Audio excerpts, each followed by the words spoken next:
Menteri Keuangan Sri Mulyani Indrawati menepis kabar tentang pengenaan pajak 5% bagi penerima gaji sebesar 5 juta rupiah. Ia menerangkan gaji 5 juta dipajaki 5% itu adalah salah. Tulisnya di akun Instagram Selasa 3 Januari 2022. Ia menerangkan tidak ada perubahan aturan pajak bagi penerima gaji sebesar 5 juta rupiah di dalam Peraturan Pemerintah Nomor 5 Tahun 2022 tentang penambahan penyertaan modal negara Republik Indonesia ke dalam modal saham perusahaan perseroan PT LEN Industri.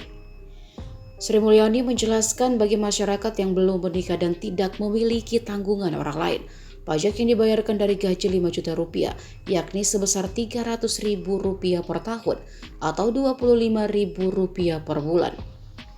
Artinya pajaknya 0,5% dan bukan 5%. Jika sudah memiliki istri dan tanggungan satu anak, gaji 5 juta rupiah per bulan tidak kena pajak. Ia juga menyoroti komentar netizen bahwa seharusnya orang-orang kaya dan para pejabat yang membayar pajak. Ia pun mengaku setuju akan hal itu. Sri Mulyani mengungkapkan bahwa para pejabat dan orang kaya dikenai pajak penghasilan. Bahkan kata dia penerima gaji lebih dari 5 miliar rupiah per tahun wajib membayar pajak sebesar 35%. Persentase itu jelas naik dari ketentuan sebelumnya yang mengatur besaran pajak penghasilan bagi penerima gaji di atas 5 miliar rupiah per tahun sebesar 30%.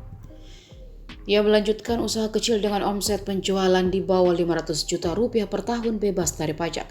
Sedangkan perusahaan besar yang mendapat keuntungan wajib membayar pajak sebesar 22%.